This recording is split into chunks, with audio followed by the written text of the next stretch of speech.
Evet, birkaç gündür Avrupa'da dolaşıyoruz.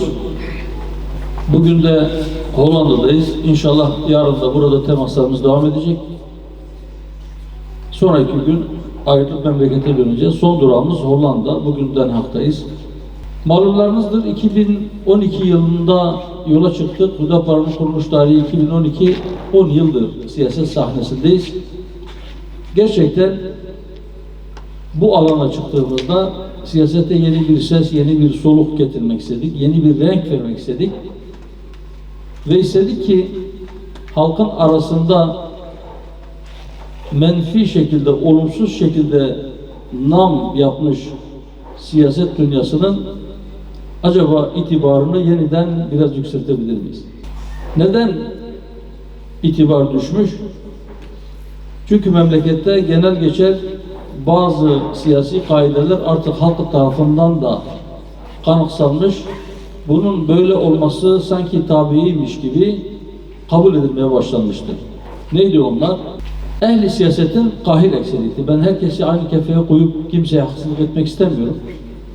Ama kahir ekseriyet vatandaşın dikkatini celbedebilmek için ya da onu kendi safına çekebilmek için bazen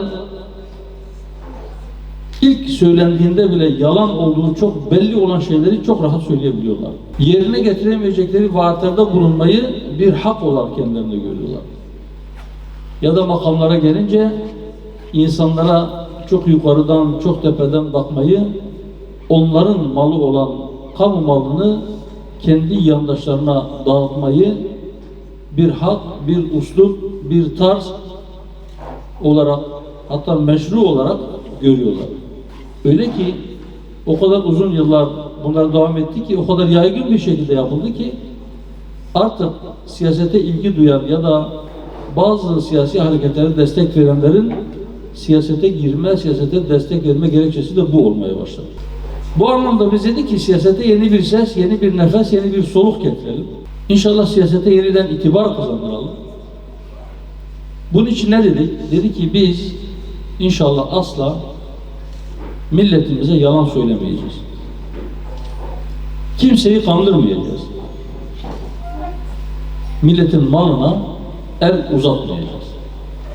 Biz şimdilik bunları söylüyoruz. Biz geldiğimizde şu hizmetleri yapacağız diye olur olmaz gücümüzün yettiği yetmediği, bütçenin yettiği yetmediği hizmetleri yapma konusunda, söz verme konusunda çok cesur değiliz. Neden? Çünkü bir şey yapacağız dersek onu yapmak zorundayız. Yapmayacağımız şeyi söylememeliyiz. Siyasete biraz böyle bakıyoruz. 2012 yılında bu şekilde siyaset sahnesine çıktık. Dürüst siyaset, gerçek adalet dedik. İnşallah dürüstlükten ödün vermedik, sapmadık. Allah-u Teala bundan sonra da ayaklarımızı sırat-ı müstakim üzere sabit tutsun. Gerçek adalet dedik. Her alanda adaletsizliklerle mücadele etme, onlarla ilgili itirazlarımızı yükseltme ama bir şeyin nasıl olması gerektiğini de söyleyerek. Yani itiraz ettiğimiz meselelerde sadece bu yapılan şey yanlıştır demekle yetinmedik. Doğrusunun ne olması gerektiğini de aynı anda söyledik.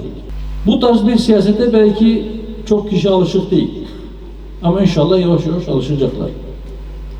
Mesela yine bizim şöyle bir muhalefet anlayışımız var. Biz sadece yanlışa muhalefet ederiz. Biz bir muhalefet partisiyiz diye iktidarın doğru yaptığı şeyleri de itiraz etmedik, eleştirmedik, itiraz etmeyeceğiz, eleştirmeyeceğiz. Doğru kimden gelirse gelsin destek oluruz. Yanlışı kim yaparsa yapsın karşı çıkarız. Böyle bir siyaset anlayışımız var. Başkanlık sistemi ve parlamenter sistemin ikisinin de bir tabu olmaması gerektiğini söylüyoruz. İkisi de tabu değil. İkisi de mükemmel değil.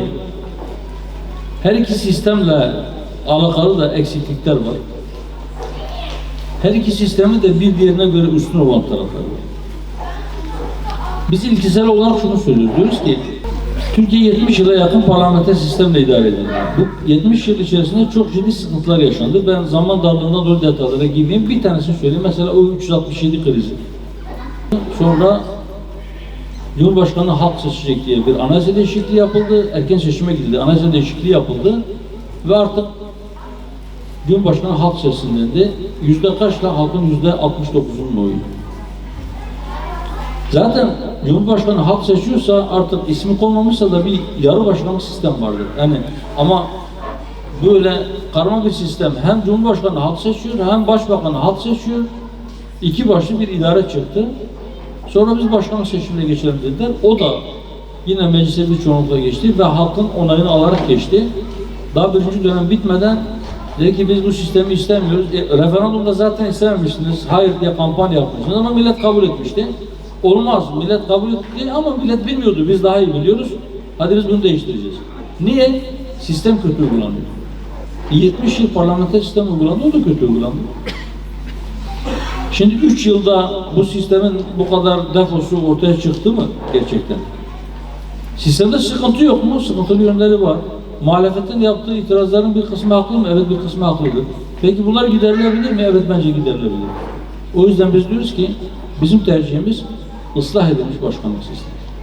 Bu sistemi ıslah edelim. Şimdi siyasetin bir sistemi var. Siyasetin genel geçer kuralları var. Sözümün başında belirttim. Bunların değişmesi lazım. Bir de bir şey daha.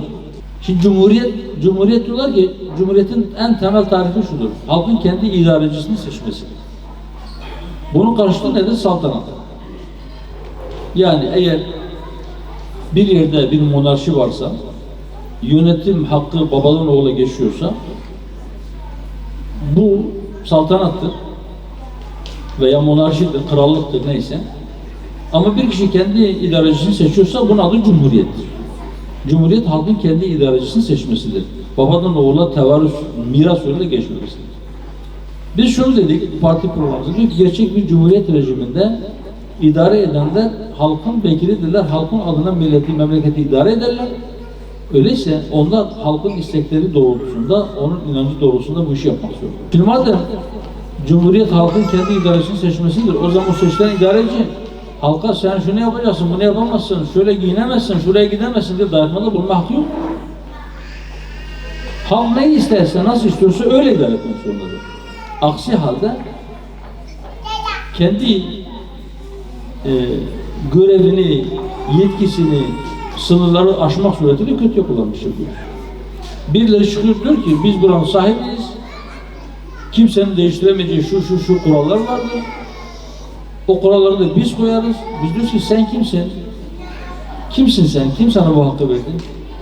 Niçin senin kutsalın olan kurallar değişmiyor, değiştirilemez? Ne özelliğin var senin? Sen ölümsüz müsün? Sen de benim gibi acıkıyorsun, uyuyorsun. Nasıl bana emrediyorsun? Nasıl bana dayatıyorsun? Hangi hakla? Sisteme alternatif dediğim şey, bu paradigmanın, bu bakışı, bu yaklaşımın değişmesi gerekir. Özet olarak bunları söyleyebilirim. Tafsilatlar parti programı. Herkes mesela gençlere iş, aş diyor değil mi? Mesela biz diyoruz ki gençlere iş, aş bir de eş. Nasıl? Yani biz çöp çatanlık yapmayacağız. Ama şunu söylüyoruz, diyoruz ki gençlerin evliliğin önündeki engeller kaldırılsın. Gençlerin evlenmesi kolaylaşsın, yuva kurması kolaylaşsın, kolaylaştıralım. Nasıl kolaylaştıralım? Fon kuralım, bir fon oluşturalım mesela. Biz gelirsek yapacağız diyoruz. Nasıl yapacağız? Gücümüz yeterse şunu yapacağız mesela. Şu anda Türkiye'de geriye mirasçı bırakmadan vefat edenler mirası hazineye kalır. Diyoruz ki biz bir fon oluşturacağız. O fon maddi imkansızlıklar nedeniyle evlenemeyen gençlerin evlendirilmesine kullanılacak ve o miras oraya aktarılacak. Yeter mi? Yetmez. Başka şeyleri de aktaracak. Başka kaynaklar da oluşacak. Mesela diyoruz ki biz hiçbir şey vaat etmiyor değiliz kardeşim. Biz diyoruz ki 25 yıl evli kalan kadınlara emeklilik hakkı vereceğiz. Mesela biz diyoruz ki 20 yıl, 25 yıl bir tavuk çiftliğinde tavuk yetiştiren ya da yumurta toplayan birisi emekli oluyor. 20 yıl, 25 yıl bu topluma 1, 2, 3, 5 neyse evlat yetiştiren insanların emekli olma hakkı yok mu? Bir insan yetiştirmek, tavuk yetiştirmek kadar değerli değil mi? Çarpıcı değil mi bunlar? Akılda kalıcı mı? Mesela biz diyoruz ki üniversite okuyan gençlerin de evlenebilmesi için evli yurtları olmalı. 1+1. Biz somut şeyler söylüyoruz. Mesela biz diyoruz ki, biz yıllarca söyledik, şu anda hükümet o noktaya geldi. Biz dedik ki asgari ücretten vergi alınmamalı. 2022'nin başında asgari ücretten vergi almaktan vazgeçti hükümet. Mesela biz diyoruz ki şu anda vergiler asgari ücretinin maaşından vergi kesilmiyor ama asgari ücreti yine vergi veriyor. Nasıl veriyor? Harcarken veriyor. Türkiye'de toplanan her 3 lira verginin 2 lirası dolaylı vergi. 3'te 2. Ne demek dolaylı vergi?